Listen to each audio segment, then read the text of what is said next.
So now with our color established, let's look for our primary energetic points in the order that they show up. Remember, the brain already has all these points arranged. It knows how it wants the body to be repaired and how it wants the body to be fixed. And it has a hierarchy. This is the wonderful thing about this technique. You're going to get to see through muscle testing what that person's priority actually is. As a green person, we would expect to find liver somewhere in the equation. Liver always shows up in green people because liver is where we process our toxins, our chemicals. And green people have a hard time processing toxins and chemicals. So they're sensitive to those things. So I expect to find liver on this patient at some point in the hierarchy, but it may not be number one. Just because it's one of the most important things for this patient on a regular wellness basis doesn't mean it's the thing that's going to show up first today. That which screams the loudest is what shows up first. So let's start checking. Hold for me. I'll go to liver and see how she does. She did fine. Next, we'll go to lungs. Up in the armpit is heart. Down here, spleen 21 is blood sugar. Pancreas and spleen. So that showed up quite clearly. So if we have that as our primary number one point, spleen, we have all sorts of questions now racing through our mind about blood sugar for this patient.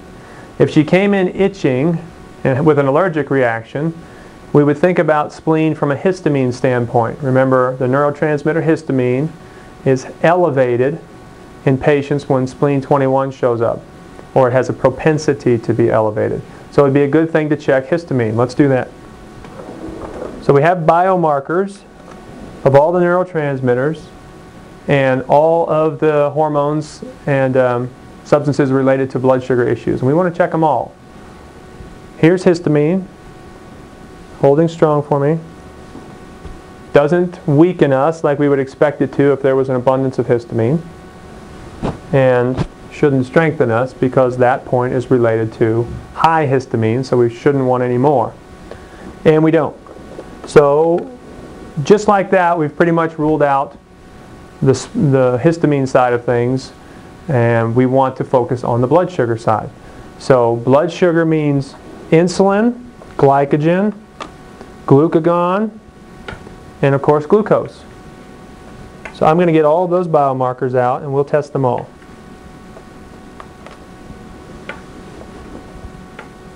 So we'll start with glucose. It's getting close to lunchtime now while we're filming this. So it could be her body is starting to go into a hypoglycemic period and wants some glucose to support the brain and the body. She doesn't strengthen when I put glucose on her. So it doesn't look like a glucose problem. Here is insulin. And that doesn't strengthen us. Now, I just remembered, we just checked to see if it's strengthened, but does it weaken? Here's glucose. Doesn't weaken us. And here's insulin. Doesn't weaken us. Next we'll try glucagon. Glucagon actually weakens her. That's interesting. Remember, glucagon's job is to pull glycogen out of storage. Glycogen, which we'll test now, is our stored blood sugar. So we have it in times of need when our body is starting to use up its blood sugar supplies and starts to drop into a hypoglycemic state. Glucagon elevates, starts to pull glycogen out of the liver and the muscles to keep our blood sugar stable. So here's glycogen. Hold strong. And that's the one that actually strengthens us. So if glycogen is strengthening us and glucagon is weakening us, we know that she wants to pull glycogen out of storage. Her body is sending out extra glucagon, so there's too much at the moment, and it creates a weakness.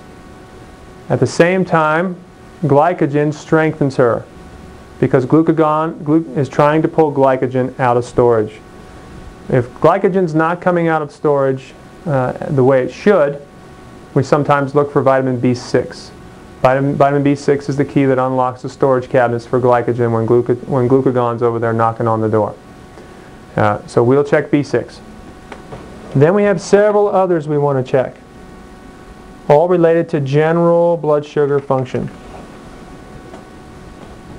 So here's B6,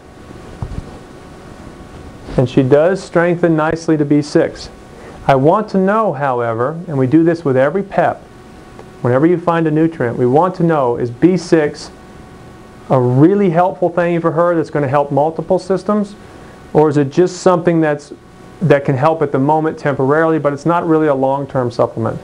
And how we know that is by putting the patient under stress. And we have stress right here. She is a green person. So let's put green over her left eye. Leave the right eye open. And see if B6 still strengthens our point. And it doesn't. So with the introduction of stress, B6 does not continue to help.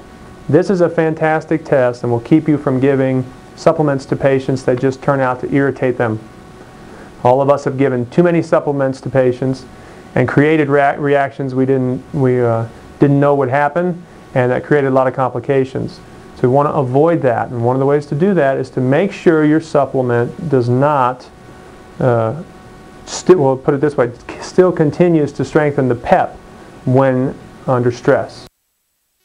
So next we want to check other things related to spleen, because B6 didn't help us. Now glycogen strengthened her, and we make glycogen with cortisol and calcium. Cortisol comes from the adrenal cortex, the outer part of the adrenal gland. So here is adrenal cortex. And she's nice and strong, so it doesn't cause any weakness when we test her. We always want to find that out. And she strengthens or fixes PEP spleen 21, and she's nice and strong. But does it work under stress? Hold it for me, and hold. In this case, it does. So we just discovered that she has a low cortisol issue. Most people who have been under stress for a long period of time, and that's most of your patients, have low cortisol. Unlike most people say, well, you have high cortisol symptoms. Most people don't have high cortisol symptoms. They have high noradrenaline or adrenaline symptoms, and they have low cortisol. Because the longer you're under stress, the less cortisol your adrenal cortex can make to be the antidote, the counteractive agent to adrenaline and noradrenaline. That we'll see when we get to the PEP triple warmer 23. So this patient likes adrenal cortex for spleen 21.